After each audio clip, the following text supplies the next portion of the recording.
The demand. The massive council chamber on Station Prime buzzed with tension as representatives from 12 alien species gathered for an emergency session. Ambassador Vex of the Altarian Empire stood at the central podium, his blue skin gleaming. Under the artificial lights, the holographic display behind him showed star maps of human territory. "The humans have gone too far," Vex declared, his voice carrying across the chamber. "They refuse our generous offer to join the Galactic Council. Under our guidance, instead they continue their reckless expansion into contested space." Commander Tor of the Reptilian Hegemony hissed his agreement. "These young mammals think they can ignore galactic law.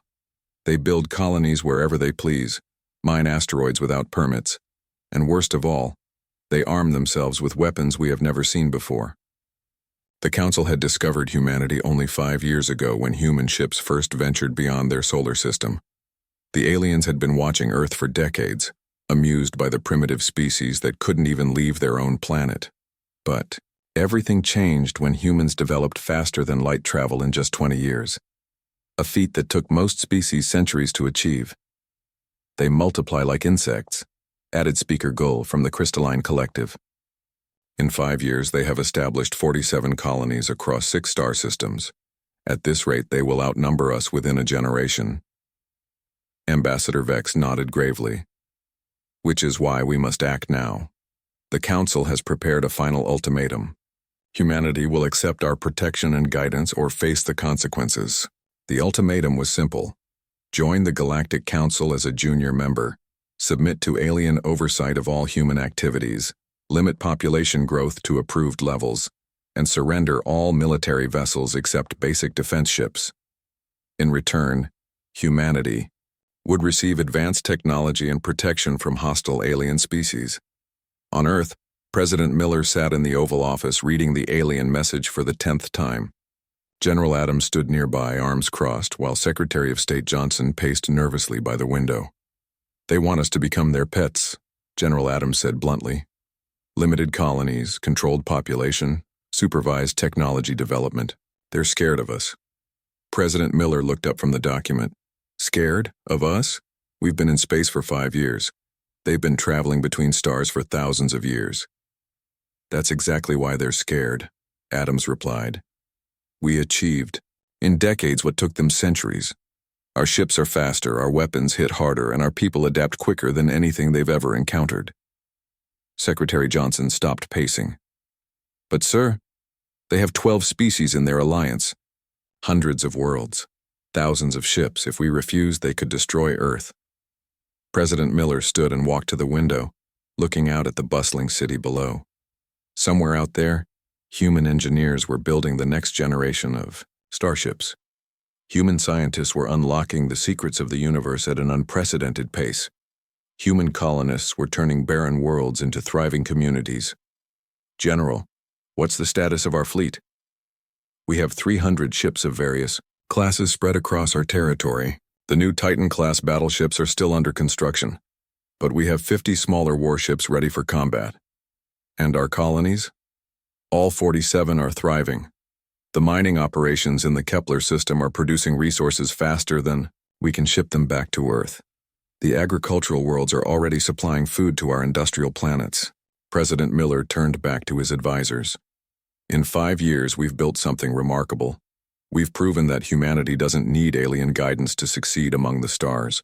We've shown that human ingenuity and determination can overcome any obstacle." He picked up the alien ultimatum and looked at it one more time. "They offer us protection, but from what? The only threat we've encountered is them. They offer us technology, but we're developing our own at a faster rate than they can comprehend. They offer us guidance, but we've navigated the galaxy just fine without them." General Adams smiled grimly. "What are your orders, sir?" President Miller walked to his desk and activated the secure communication system that would broadcast his message to every human colony, every ship, and every outpost across human space. "Citizens of Earth and the human colonies," he began, his voice steady and strong. "Today we have received an ultimatum from the alien alliance that calls itself the Galactic Council. They demand that we submit to their authority, limit our growth, and surrender our independence." He paused, looking directly into the camera. "I have one response to their demands, No. Humanity bows to no one. We came to the stars not as supplicants, but as equals. We will continue to expand, to grow, and to prosper on our own terms. The message would reach the Galactic Council within hours. War was coming. First contact war, the Galactic Council's response came swiftly and decisively. Within 48 hours of President Miller's defiant message, alien fleets began massing at the edge of human space. Ambassador Vex commanded the largest armada ever assembled by the Council. Over 800 ships representing all 12 member species. Captain Blake stood on the bridge of the UES Defiance, humanity's newest battleship, watching the sensor readings with growing concern. "How many ships are we looking at, Lieutenant?" 812 confirmed contacts, sir, Lieutenant Parker replied, her voice tense. "They're maintaining position just outside the Proxima system, but long-range scans show they're powering up weapon systems." Blake nodded grimly. Humanity's entire fleet numbered only 300 ships, and many of those were cargo vessels, and colony ships pressed into military service. The odds were nearly 3-1 against them. "Signal from Admiral Roberts, sir," the communications officer announced. "All ships are to maintain defensive positions around the colonies. Rules of engagement are weapons-free if they cross into human space." The waiting game lasted 6 agonizing hours. Then, without warning, the alien fleet moved forward. "Contact," Lieutenant Parker shouted. "Multiple ships crossing the boundary. They're targeting the mining station at Proxima 7. Captain Blake gripped his command chair. "All ships, this is Defiance. The aliens have made their choice: protect the colonies at all costs." The first shots of the war were fired by a hegemony destroyer that launched plasma torpedoes at the mining station. The torpedoes never reached their target. Human point defense systems designed with Earth's chaotic military history in mind intercepted every projectile with surgical precision. The aliens' shock was palpable. Their weapons, refined over millennia of small conflicts and police actions, were designed for battles between civilized species who followed predictable patterns. Humanity's weapons were forged in the crucible of world wars and countless conflicts. Captain Blake's ship fired first with its railgun batteries, kinetic weapons that moved at significant fractions of light speed. The hegemony destroyer simply ceased to exist, torn apart by projectiles that struck with the force of small asteroids. "Impossible," Commander Tor hissed from his flagship. "No species developed such crude yet effective weapons. How did they accelerate metal slugs to such velocities?" Ambassador Vex watched his sensor displays in growing alarm. "All ships, target their largest vessels. Show them the futility of resistance." But as the battle progressed, it became clear that the aliens had gravely miscalculated. Human ships moved with aggressive unpredictability, using tactics that no civilized species would consider. They rammed enemy vessels when ammunition ran low. They used their own damaged ships as missiles. They coordinated attacks with a precision that spoke of countless simulated battles and real combat experience. Captain Blake's tactical officer reported enemy casualties with barely contained excitement.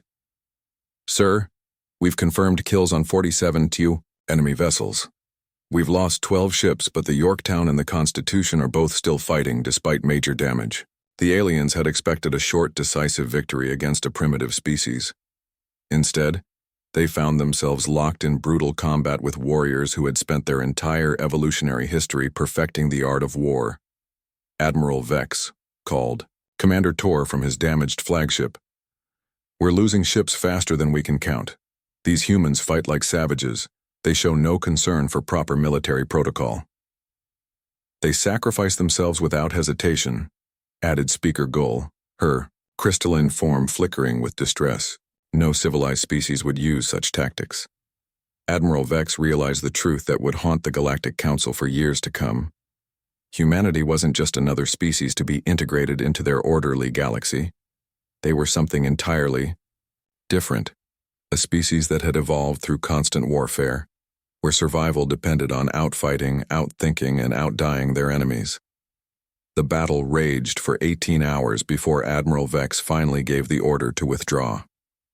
The Galactic Council fleet had lost over 200 ships and thousands of crew members.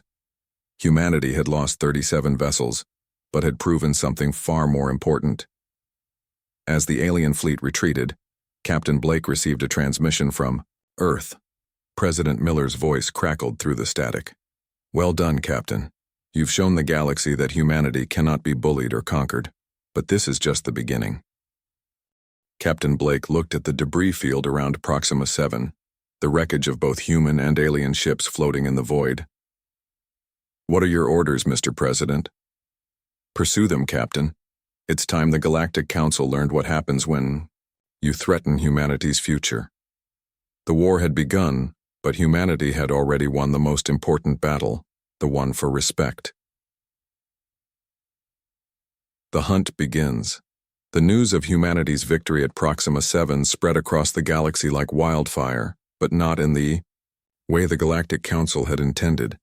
Instead of serving as a warning to other species about human aggression, it became something far more dangerous: inspiration.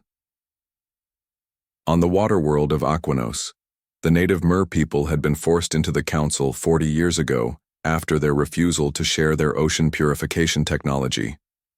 Elder Finns gathered his people in the deep trenches where Council surveillance couldn't reach. The drylanders from Earth have shown us something. Finns communicated through bioluminescent patterns. The Council can be challenged. They can be defeated. Similar conversations were happening across dozens of worlds. The nomad fleets, forced to accept restricted travel routes, began ignoring Council navigation orders. The silicon miners of the asteroid belt stopped sending their quotas to Council worlds.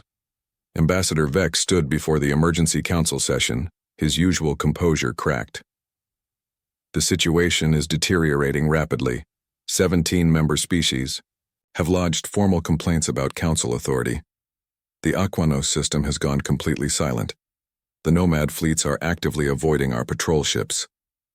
Commander Tor slammed his clawed fist on his console.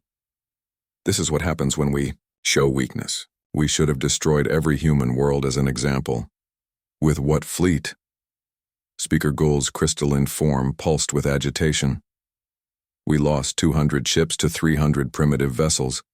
Our member species are questioning our military superiority." The truth was even worse than they admitted. The battle analysis revealed that human weapons technology was not just different, it was revolutionary. Human railguns could punch through Council shields that had protected ships for millennia. Human tactics incorporated three-dimensional thinking that most species found difficult to comprehend. Worst of all, human crews fought with a ferocity that suggested they viewed death in battle as preferable to surrender. Meanwhile, humanity was not idle. President Miller had authorized the largest military buildup in human history. Shipyards that had been building colony vessels were retooled for warship production. Mining operations expanded to provide raw materials for the war effort. Most importantly, human intelligence services began their most ambitious operation yet. Commander West stood in the briefing room aboard the stealth ship Ghost, addressing a team of humanity's best covert operatives. "Ladies and gentlemen, Operation Fracture begins now. Your mission is to make contact with every dissatisfied species in Council space. Offer them what the Council never did: genuine partnership." The human agents were uniquely suited for this mission. While Council species communicated primarily through formal diplomatic channels, humans had learned the art of building personal relationships, understanding individual motivations, and finding common ground with vastly different cultures. Agent Ford made first contact with the Aquanos resistance in the deep ocean trenches, bringing gifts of Earth's own water purification technology freely shared.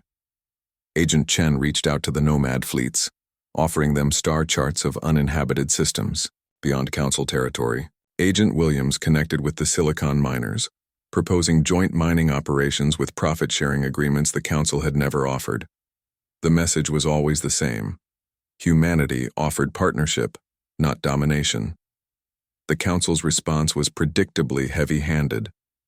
Admiral Vex dispatched fleets to restore order in rebellious systems, but found that human ships seemed to appear wherever Council forces were at their weakest. Captain Blake, now commanding a task force of 50 ships, struck at the Council supply depot at Rigel Station. The attack lasted only 2 hours, but its effects were devastating. Not only did humanity capture enough supplies to outfit their expanding fleet, but they also rescued 300 political prisoners from various species. "This is Captain Blake of the Human Defense Force," he broadcast on all frequencies as his ships departed. "Any species seeking freedom from Council oppression has a place among the stars. Humanity extends the hand of friendship to all who would stand as equals." The psychological impact was enormous. The Council, which had maintained order through the threat of overwhelming force, suddenly found their authority challenged on multiple fronts. They were fighting not just humanity, but the idea that humanity represented, that no species should bow to another. Ambassador Vex received the latest intelligence reports with growing dread. 17 systems had now declared independence from the Council. The human fleet had grown to over 500 ships. Worst of all, 3 Council member species had begun secret negotiations with human representatives. "We created this situation," Speaker Gull observed during a private council meeting. "Our ultimatum to humanity has become their rallying cry for galactic revolution." Commander Tor's response was typically blunt. "Then we destroy them all. Every human, every rebel, every world that defies us." But as Vex looked at the strategic displays showing human ships throughout Council space, he wondered if it was already too late for such solutions. Galactic revolution. 6 months after the first battle, the galaxy had transformed into something unrecognizable.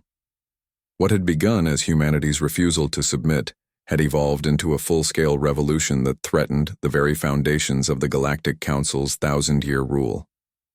Admiral Roberts stood in the command center of Luna Base, watching holographic displays that showed the current state of the galaxy. Red zones marked Council territory. Blue zones showed human-controlled space, and a growing number of green zones represented newly independent systems. "Status report," Roberts commanded. 63 systems have declared independence from the Council, reported Intelligence Chief Martinez. "Our fleet now numbers 800 ships, and we have confirmed military alliances with 12 former Council species.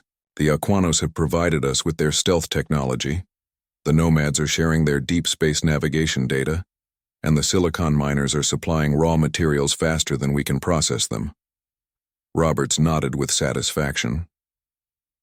Humanity's strategy was working perfectly.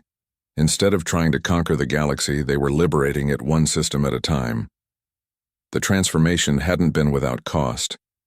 Earth itself had been attacked twice by Council assassination squads, though both attempts had been thwarted by human security forces. Several human colonies had been bombarded by Council fleets, but each attack only strengthened the resolve of humanity's allies. On the Council's capital world of Centralis, the emergency session had been running continuously for 3 days. Ambassador Vex looked haggard as he addressed the increasingly desperate assembly. "The humans have done something we never anticipated," Vex admitted. "They've turned our own member species against us. The Traders Guild is refusing to transport goods to Council worlds. The communication network is blocking our official messages. Even our own security forces are beginning to question orders." Commander Tor's reptilian features twisted with rage. "This is all because we hesitated. We should have glassed every human world the moment they refused our generous offer." "With what ships?" demanded Speaker Gull. "Half our fleet defected to the humans after the Battle of Kepler Prime. The other half is scattered across the galaxy, trying to put down rebellions that spring up faster than we can count them." The Battle of Kepler Prime had been the turning point. When Council forces attempted to destroy the human agricultural colonies there, they found themselves facing not just human ships, but vessels from 6 different species fighting under the banner of the Free Galaxy Alliance. The Council fleet had been completely routed, and the captured ships were distributed among humanity's allies. What truly terrified the Council leadership was the human approach to warfare. Where the Council had always relied on overwhelming technological superiority and formal battle tactics, humans adapted constantly. They used guerrilla warfare, psychological operations, and most disturbing of all, they inspired genuine loyalty. in their allies. Captain Blake, now promoted to admiral, stood on the bridge of the massive battleship Titan as it approached the industrial world of Forge Prime. This wasn't just another military target. It was the Council's primary shipbuilding facility. "Admiral," reported his tactical officer, "we're detecting massive defensive installations around the planet. Estimated 400 orbital defense platforms plus at least 200 ships." Blake studied the tactical display. A year ago, such odds would have been suicide. But humanity had learned much about galactic warfare, and more importantly, they weren't fighting alone. "Signal our allies," Blake ordered. "All ships, commence Operation Hammer." The attack on Forge Prime demonstrated everything the humans had learned about galactic warfare. Aquanos stealth ships disabled key sensors. Nomad vessels used their superior speed to strike at defensive positions. Silicon miner ships, reinforced with human armor, served as mobile fortresses, and human ships provided the devastating firepower that had become their trademark. The battle lasted 14 hours and ended with the complete destruction of the Council's primary military production facility. More importantly, it freed over 1 million slave laborers from dozens of species who had been forced to build Council warships.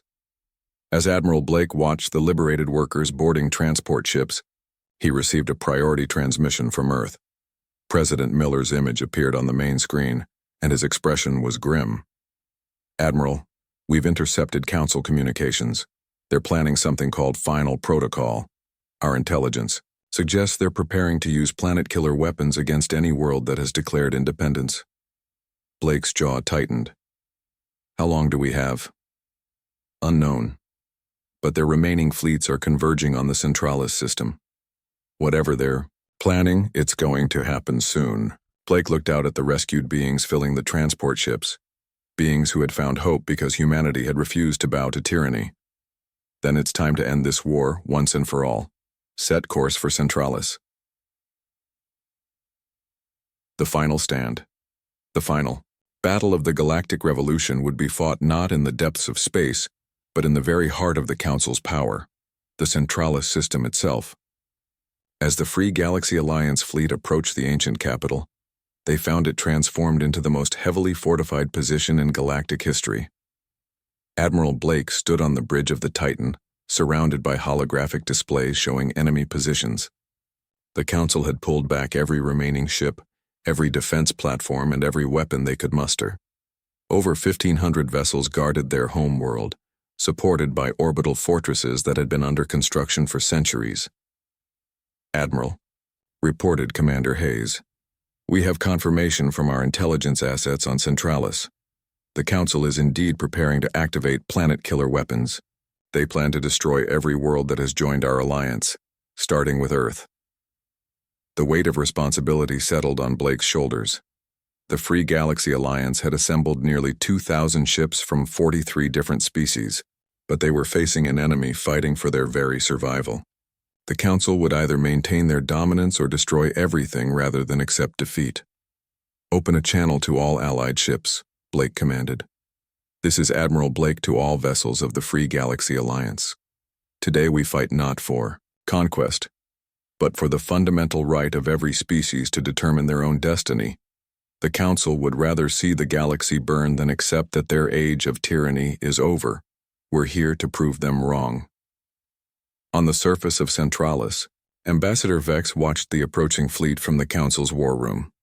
The planet's population of billions huddled in underground shelters, knowing that their leader's final gambit might destroy them all. "Activate the extinction protocol," Vex ordered, his voice hollow with desperation.